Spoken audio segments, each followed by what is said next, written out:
Yeah, because we don't think it's fair for them to be ranked on subjective data when everyone they critique and everyone else that's in sports, there's very few sports that are based on subjective information. Even the sports that are subjective, like snowboarding or stunning or whatever those sports that are considered art sports, for the Olympics. Even those sports then get a numerical value assigned to the performance at the conclusion based of the on the difficulty of the trick that they do.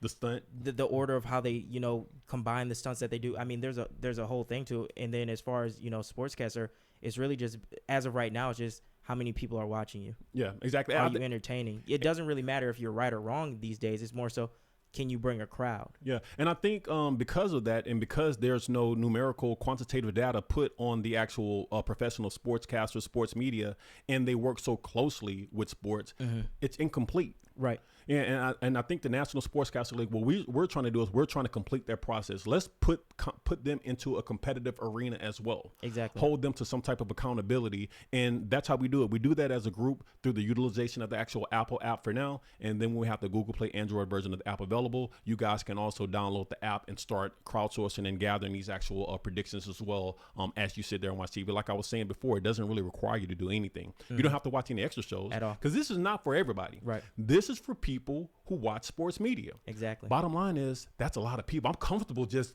sticking with those people because we're fanatics in this country. And what's crazy about you saying that it's for sports fanatics and people who like sports media. I was actually talking to my sister the other day, and she's just like, she doesn't like sports. I mean, she doesn't really watch sports. She may watch them here and there, but she was telling me, when she was watching the podcast and how we were explaining the app, she's just like, I want to go download the app so I can, go try and find these predictions. It's kind of like playing Where's Waldo in a sense, where, when you're watching these sportscasters, and it's almost like betting in a sense where, you give yourself something to watch. Like you have like a goal in mind. So it kind of gives the actual user or the actual watcher something to actually actively do while you're watching these sportscasters. So it's making them into the sport, like how you watch basketball and you're like, okay, you make a bet on basketball. I need LeBron to score, 20 points tonight and have 3 rebounds or something like that. Now today, when it comes to the NSL app, it's more so, are they going to make a prediction, or can I find the prediction? When are they going to make the prediction? Let me watch to see when the prediction is going to happen, or let me listen to this podcast to see when this prediction is actually made, and then let me go to the app and put it in, because I find it addictive now. Yeah, I love it. I love when it. I'm watching, because it gives you you become now an active watcher of the sport of sportscaster. Yeah. Sportscasting, And another thing that is very, similar to what we're actually trying to do is fantasy sports. Fantasy sports is one of the biggest things to happen to the NFL, because fantasy sports, although there's baseball, fantasy, and basketball family, most people recognize fantasy sports with the NFL. So on the backbone of the actual game that's being played, you have a number of people maybe watching the game that they normally wouldn't watch. And they're watching the game solely because their wide receiver plays on that game. Exactly.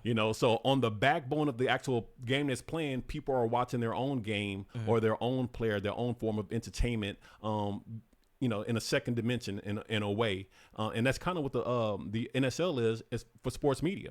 So we have all these games that are actually played on Sundays primarily, but then you have sports media that comes on 5 days a week. 5 days a week. And sometimes people watch every show. Exactly. And while you're watching that show, consuming your actual sports media that you love to consume, listen to your favorite sportscaster. Why he's your favorite, I don't know. It's subjective. It's not numerical. Subjective. You can't say it's numerical because no one's doing it yet. It's whatever you deem. If whatever you deem, that's why you do it. But don't you want to know exactly if this guy knows what he's talking about? Exactly. Don't you want to know exactly if how this guy competes and compares with other people that's in the same field at all these different shows? Because there's